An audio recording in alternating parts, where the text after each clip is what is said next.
One of the questions we get a lot is, what should I do before I sell my house? What are the things that I need to do to prepare it for selling? Well, first off, if you hire us, we're going to sell your house. Start moving now. Start packing now. The biggest mistakes that I see made by home sellers are generally on things that don't cost a lot of money. Things like landscaping cleanup. Look at your house from the eyes of a buyer. What is it that's going to make the customer not love your house? First, the curb appeal. Your lawn needs to be freshly cut.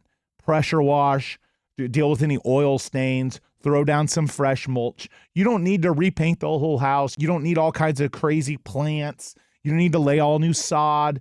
You don't need to replace the mailbox. You just need to clean things up. Pressure wash, removing oil stains. Okay. There's products on Amazon that are like $10 that you can pour on and let soak overnight. That'll remove the oil stains. I use them in my house all the time.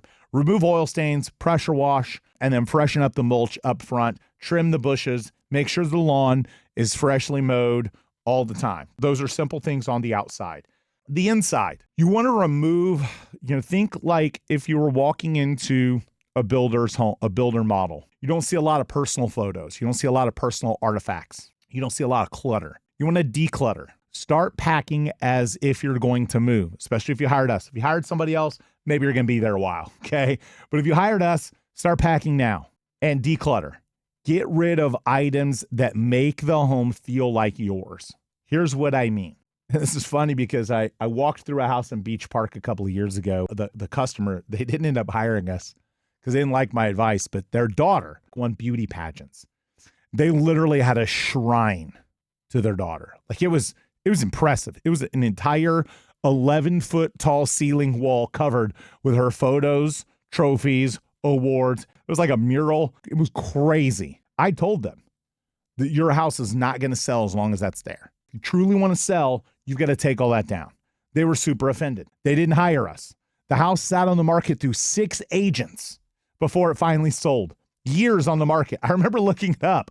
And when it sold, of course, the shrine to their daughter wasn't there anymore. If they'd have listened from the beginning, it would have sold. But the problem is that when that's there, it labels the home so much yours, and that buyer needs to fall in love with your house. It needs to feel like their house. It can't feel like their house if you have a shrine to your beauty pageant daughter all over the wall. It's like, falling in love. You're not going to be able to fall in love with someone while you're going on dates with their current partner, okay? That's what it feels like, all right? The shrine to your NASCAR collection, all the personal photos, the things that label the house to be yours need to come down. It needs to be decluttered. Those need to be put away and packed for your next house, especially if you're going to sell. That allows you also to emotionally detach from the house and think about it as a financial decision instead of, the shrine to your daughter. So declutter, that means lighten up the furniture load. If you walk into a room and it's just crowded with furniture, some of that furniture needs to go. If you walk into a room and there's just rugs everywhere and there are all kinds of different design rugs, those got to go. Like it's got to have a certain flow and symmetry to it. And all the personal items need to come down. Neutral colors, paint can go a long way. Decluttering, paint, and cleaning floors, polishing floors, patching up holes, any cosmetic things that can be seen need to be taken care of. If there are defects that you know about, the buyer is going to leverage those things into more money. If an item's going to cost you $500 to repair it because the buyer's going to ask you they're going to over-exaggerate. Okay, they're going to use it to their advantage because they know they have the leverage, and they're going to ask for $2,000 or $3,000 for some simple, dumb repair. Take care of stuff now. Cosmetic repairs, address them because buyers see those and they think, oh, well, if they didn't fix the ceiling, they didn't clear up the stain, they didn't repaint it, then there's probably other things that are wrong with the house. It's going to lower their opinion of what's behind the walls that they can't see.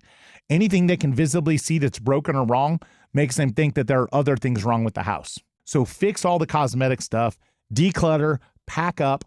And look, if you don't want to pay for storage, a place that things can go where people are okay with it being a little bit cluttered is the garage. Maybe you park outside for a little bit and you load your garage up with storage. As long as someone's not like a car fanatic, it's likely that they're going to walk into the garage and measure it for size. They don't need it to be like, again, if you don't want to pay for storage. Of course, I'm a car guy. I love seeing a clean garage. I love seeing, nice flooring and cool things in the garage. But at the same time, I'm an anomaly. I'm not the average consumer. The average consumer just wants to see the garage to make sure it's big enough to park their cars. And if you've got stacks of boxes in it, you're going to be okay. Okay. Of course, if you can move it to storage, if you can move it somewhere else, great. But if not, it can go in the garage if you don't want to spend the money. But it needs to get out of the main living areas. Those are the areas that people fall in love. You want someone, the longer someone stays in your house and feels comfortable, okay, AKA it doesn't feel like they're intruding in someone else's home, the more likely they are to buy it. So eliminate everything you possibly can that would make them feel like they're intruding or that it couldn't be their home.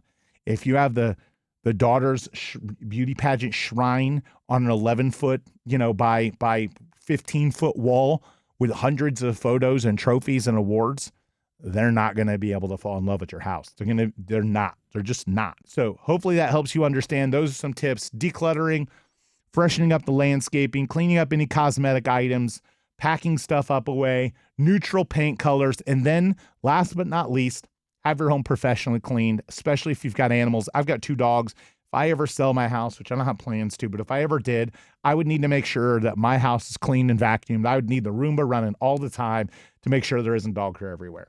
Have your house professionally cleaned on the regular. You want people to walk in. You want it to smell nice. You want it to be fresh and clean because then they'll stay longer.